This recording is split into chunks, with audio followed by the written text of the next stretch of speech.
રાજ્યમાં નાસ્તા ફરતા અને પેરોલ ફ્લો પરથી ફરાર આરોપીને પકડવા માટે રાજ્ય પોલીસ વડા દ્વારા ખાસ ઝુંબેશનું આયોજન કરવામાં આવ્યું છે। જે ઝુંબેશ અંતર્ગત નવસારી એલસીબીની ટીમે એનડીપીએસના ગુનાના એક આરોપીને રાજસ્થાનથી ઝડપી પાડ્યો હતો।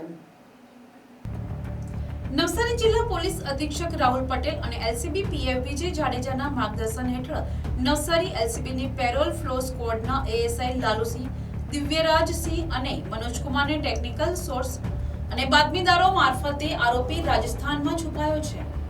આ બાતમીને આધારે પોલીસે રાજસ્થાનના ચિત્તોડગઢ જિલ્લાના બોજુંદામાં દરોડો પાડી આરોપીને ગોપાલ શર્માને દબોચી લીધો હતો। પકડાયેલ આરોપીને નવસારી પોલીસે કાયદેસરની કાર્યવાહી કરી લાજપોર મધ્યસ્થ જેલ હવાલે કર્યો છે। એલસીબી પીઆઈ વિજય જાડેજાના જણાવ્યા અનુસાર સુરતની લાજપોર જેલમાં આરોપી ગોપાલ શર્મા સજા કાપતો હતો અને વર્ષ 2022માં 10 દિવસના જામીન મળતા આરોપી પાછો જેલમાં હાજર થયો ન હતો। ફરાર આરોપી ગોપાલ શર્મા રાજસ્થાન તેના મિત્રને ત્યાં છુપાયેલો છે તેવી બાતમી મળતા સ્ટાફે જઈને રેકી કરીને ઝડપી લીધો હતો। Bureau report NTC news Navsari.